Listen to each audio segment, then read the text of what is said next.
Are you drifting into old age, or are you taking an intentional pilgrimage?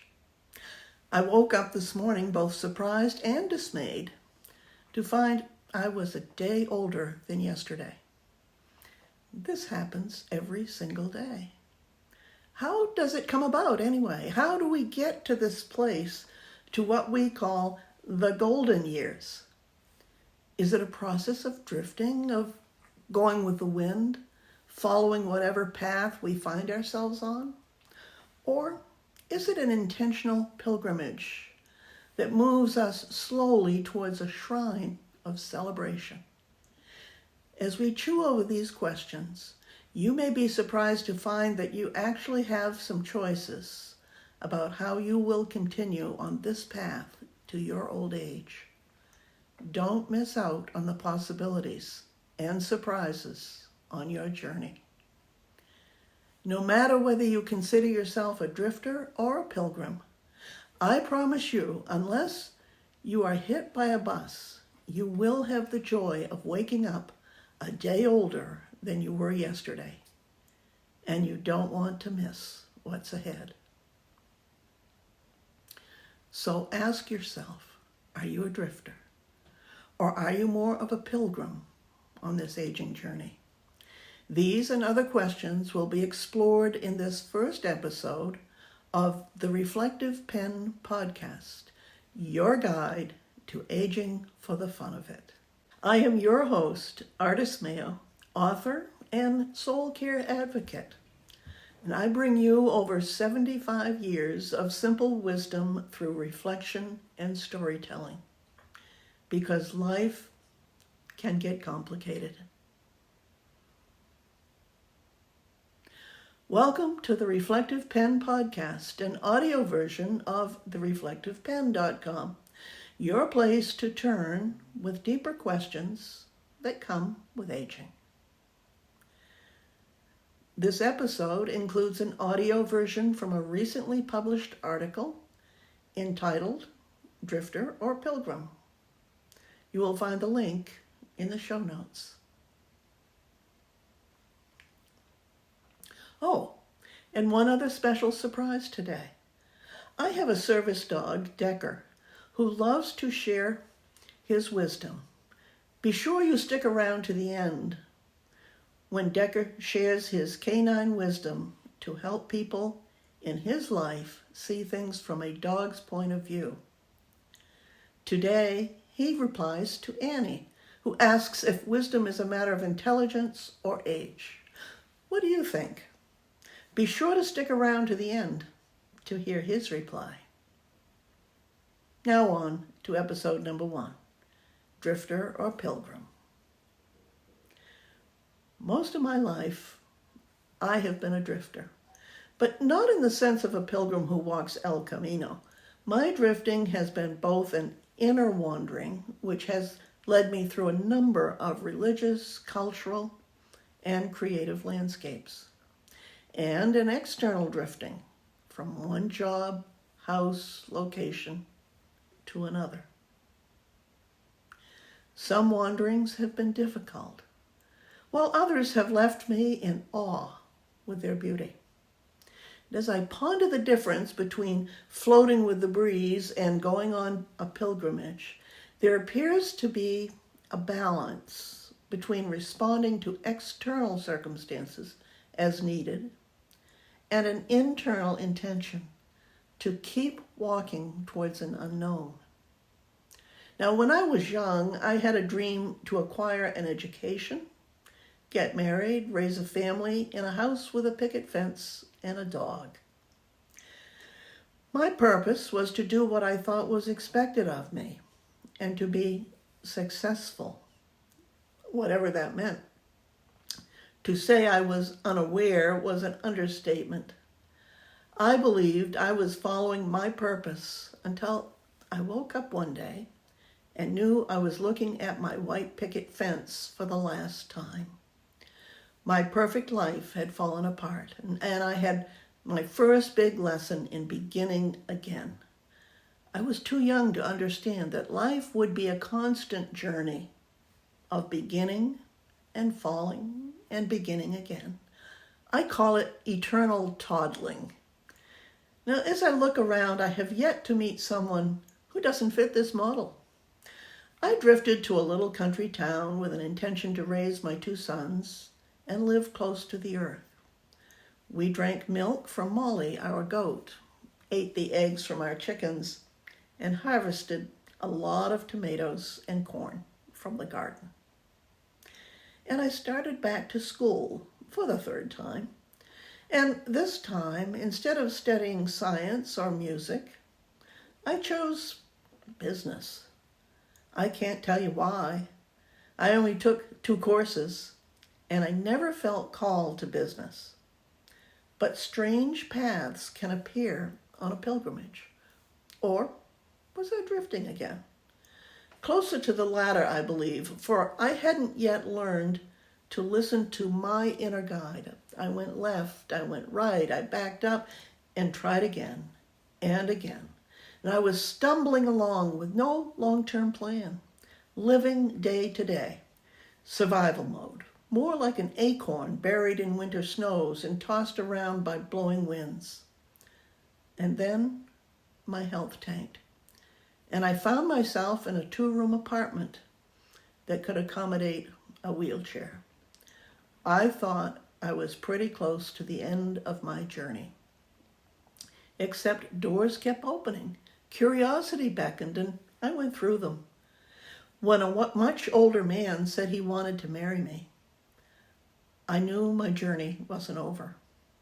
I had no idea where it would lead. I went through that door, and for the next 15 years, I focused on my education, this time studying theology, followed by ordination and an appointment to minister to a small congregation in a coastal tourist town. The buried acorn seemed to have taken root. And then my husband died, and I got sick again and relocated again. The uprooted acorn had begun to roll again, pushed along by external forces, and with no map, I was truly on a pilgrimage, but I knew nothing of what that meant. I knew I was on a road many had traveled before me, but I had no idea how long it would be and if I would survive. As soon as I learned to be content where I was, I found myself moving again.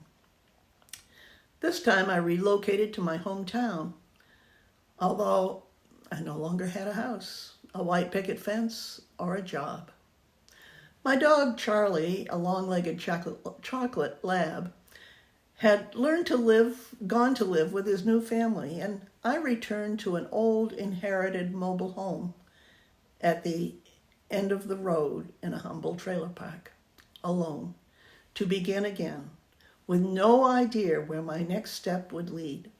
When the bathroom floor gave into years of moisture and I could see the ground beneath, I called a carpenter who tore out everything in the trailer, leaving only the kitchen in the front end. It was remodeled to be safe, comfortable, and accessible. And then I realized I had been doing this my entire life. I would move ahead, watch my foundation disintegrate, remodel, and begin again. I became skilled in responding to external changes in my life, but had yet to discover my inner journey, a journey of the heart. I thought I was being blown by winds of change over which I had little control. And my response, well, it was to make the best of it. I settled in and began once again on a journey to learn and to grow. And there was a distinct difference this time. Instead of packing for a long trip as one does when traveling, I unloaded a lot of heavy burdens.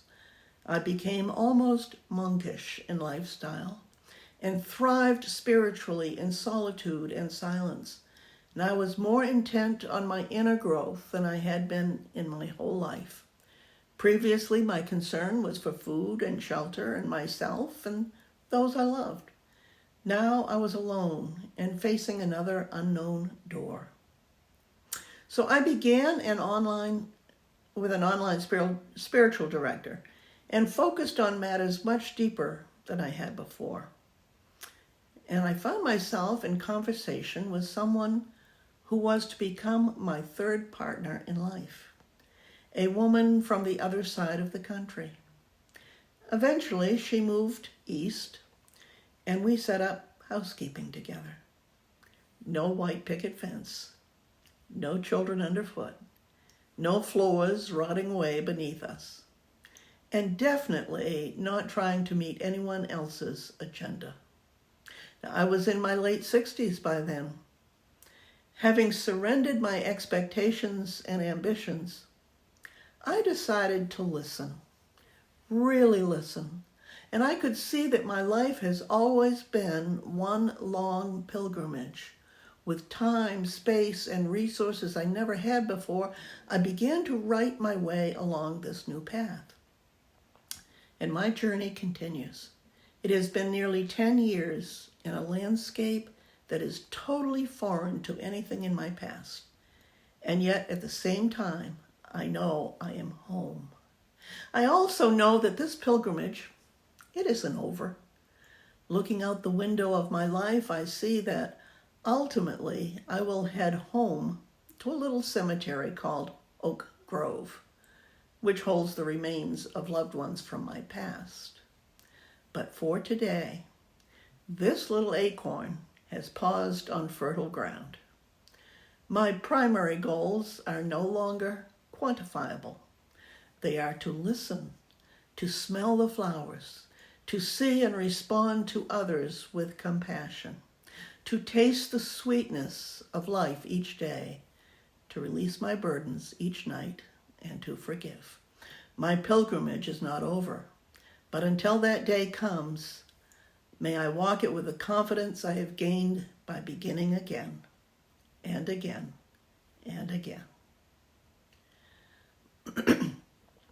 Reflecting on the life as we age is a lot more fun when it's shared. And as you ponder your own questions and your own journey, you may ask yourself if aging has to be so serious. Never forget that although growing older may include challenges, this journey also brings the opportunity to have a lot of fun. And so to help you smile and play and have a good time, I created a list of 10 ways to have fun as an alternative to becoming grumpy in your old age. Download it now at thereflectivepen.com/fun. Once again, that is thereflectivepen.com/fun. Now it is time to hear from Dekker, a service dog with extraordinary abilities that include his canine wisdom to help solve human problems. Each episode of this podcast will feature his response to a question from one of his readers in the Reflective Pen. This week, Annie writes, "Dear Dekker, I wonder how you got to be so laid back and so wise. Is wisdom a matter of age? I noticed your whiskers are getting white. Or intelligence? I would love to have wisdom like you, but I'm not real smart, and I really don't want the white whiskers." And Dekker's reply in a nutshell to Annie, "Woof, woof, Annie. You don't need to be smart to have wisdom, but listening helps. I can tell when I hear something important like, 'Come to supper,' because my whole body reacts. I have learned to listen to my body before my ears.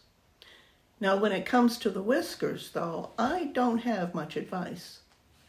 I wouldn't worry about them. They don't feel any different than they ever have." To read more of Dekker's ponderings, go to thereflectivepen.com/Dekker. I hope you enjoyed this first episode. Thank you so much for listening. And be sure to subscribe on your favorite channel for podcasts to hear upcoming episodes.